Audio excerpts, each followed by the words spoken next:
What could make Ralph abandon everything? Lot had sent his 3 brothers into the world, yet ordered the youngest to stay and inherit.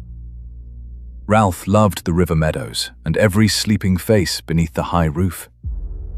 Still, his hands tightened whenever that borrowed future closed around him. He slipped through the mist with his bright sword, leaving Upmeads before anyone could stop him. At Woolstead, his godmother placed a jeweled chaplet in his palm and spoke of deathless water. "What is that water, and how may I find it?"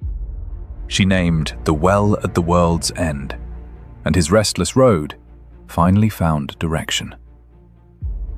The chaplet flashed beneath ancient oaks as Ralph entered Wood Perilous. At a hidden crossroads, 2 armed men dragged a red-haired woman by a rope. They rushed Ralph together, and his bright sword answered before doubt could root him. Both attackers fell, and the thorns went silent. The freed Lady of Abundance kissed him once, warned him from danger, and rode away alone. Her grey eyes vanished between the trees, but Ralph carried their calm like a wound. A watchful woodman named Roger claimed the lady wanted Ralph guided onward. Ralph mistrusted him, yet followed through the wilderness toward the Castle of Abundance. Its white walls rose beyond hayfields, offering shelter and hiding a deeper snare. Inside the white walls, silence received Ralph like a host. Tapestries showed the Lady of Abundance, unchanged beneath crowns and passing years. A book claimed she drank from the well at the world's end and ensnared every man who saw her. Hope warmed his face, then fear chilled it. Ralph waited for days, afraid she would arrive whenever he crossed the empty threshold. Obsession finally drove him into Wood Perilous, toward the water of the oak.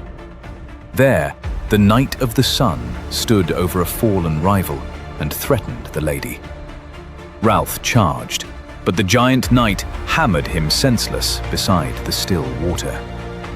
He woke beneath a raised sword. The Lady of Abundance offered to go with the knight if Ralph lived and joined them. The sword stopped, but freedom closed around them both. That stopped blade became a chain beside the rival's campfire. The Knight of the Sun returned Ralph's weapons and urged flight before morning. Ralph set down his sword, refusing to abandon the Lady of Abundance. Before dawn, her fingers pulled him into the forest. They ran until the campfire vanished behind rain. She had brought him away from death. She revealed the knight as her estranged husband, who had cursed and cast her out. Ralph asked whether her love would bless him or ruin him. "I am good to thee, and will be true to thee." Their faces softened as they chose each other beneath the boughs. She promised to guide Ralph to the well at the world's end. The promised road narrowed to the desert house, a white-sanded cave above a clear stream. The Lady of Abundance called it their Chamber of Love and set bread beside the stones. Ralph watched her hands work, as if a shared life had already begun. She sent him hunting while she readied their refuge. Near the stream, her scream tore through the green stillness. "Help me, oh help, lovely creature of God." Ralph turned unarmed and saw the Knight of the Sun drive steel through her breast. He snatched his bow from the grass. One arrow struck through the knight's eye, and the huge body fell. Ralph's hands stopped above her wound, because she was already gone. The stream kept moving beside them. The stream sounded through a night Ralph could not escape. He knelt beside the lady until cold light entered the desert house. At dawn, he sealed her beneath stones in their refuge. Outside, he raised another cairn over the Knight of the Sun. Each stone replaced one stroke of rage with exhausted mercy. Ralph freed her horse into the thorns. Home waited behind him, but he could not return unchanged.